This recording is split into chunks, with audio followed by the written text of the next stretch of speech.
Hello மக்களே, இன்னைக்கு நம்ம இந்த வீடியோவில் பார்க்க போகிறது ஒரு ரெசிபி தான் பார்க்க போகிறோம். இந்த ரெசிபி வந்து என் தங்கச்சியோட சிக்னேச்சர் டிஷ்னே சொல்லலாம். முருங்கைக்கீரையும் வாழைப்பூவும் சாப்பிட பிடிக்காதவங்க இந்த மாதிரி செஞ்சு சாப்பிட்டீங்கன்னா கண்டிப்பாக உங்களுக்கு பிடிக்கும். இதோட டேஸ்ட்டு என்ஹான்ஸ் பண்ணி கொடுக்க போகிறது என்னென்னா சின்ன வெங்காயம் தான்.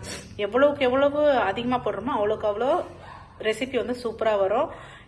நான் எடுத்து வச்சிருக்கிறதுனா வாழைப்பூ எடுத்து வச்சிருக்கேன். இங்கே அடுத்து முருங்கைக்கீரை எடுத்து வச்சிருக்கேன். இது ரெண்டுமே வந்து சேம் குவான்டிட்டி எடுத்து வச்சுக்கணும். சின்ன வெங்காயம் நிறைய எடுத்து கட் பண்ணி வச்சுக்கணும். குட்டி குட்டியாக முட்டைக்கு நறுக்கிற மாதிரி குட்டி குட்டியாக கட் பண்ணி வச்சுக்கணும்.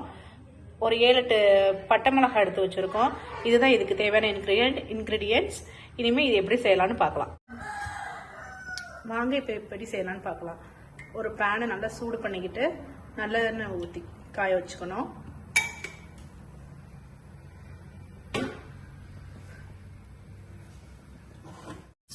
எண்ணெய் காஞ்சதுக்கு அப்புறம் கொஞ்சம் கடுகு உளுந்து போட்டு தாளிச்சுட்டு அடுத்து நம்ம நறுக்கி வச்சிருக்க எல்லா வெங்காயத்தையும் போட்டுக்கலாம். வெங்காயம்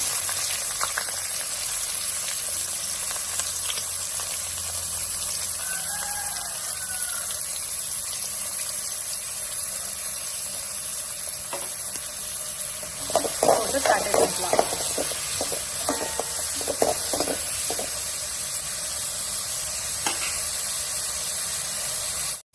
நம்ம வெங்காயம் போட்டு தாளிக்கும் போதே கொஞ்சோண்டு சால்ட் ஆட் பண்ணிக்கலாம்.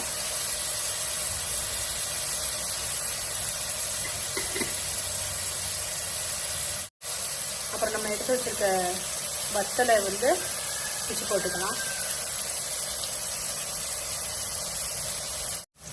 வெங்காயம் ஒரு பொன்னிறமாக வதங்குற வரைக்கும் நம்ம வெயிட் பண்ணுவோம்.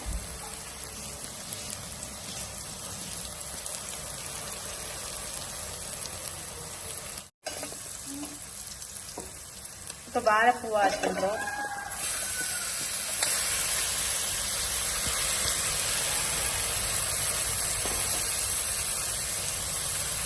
அடுத்து முருங்கைக்கீரையும் ஆட் பண்ணியாச்சு.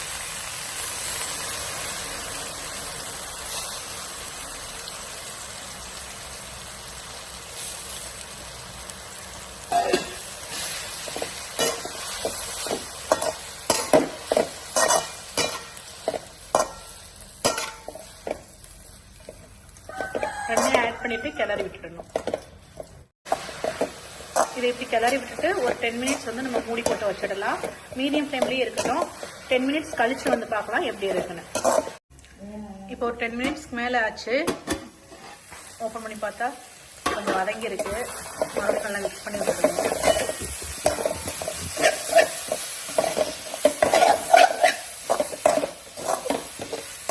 பாய். ரெசிபியை கண்டிப்பாக ட்ரை பண்ணி பார்த்து கமெண்ட் பண்ண மறந்துடாதீங்க.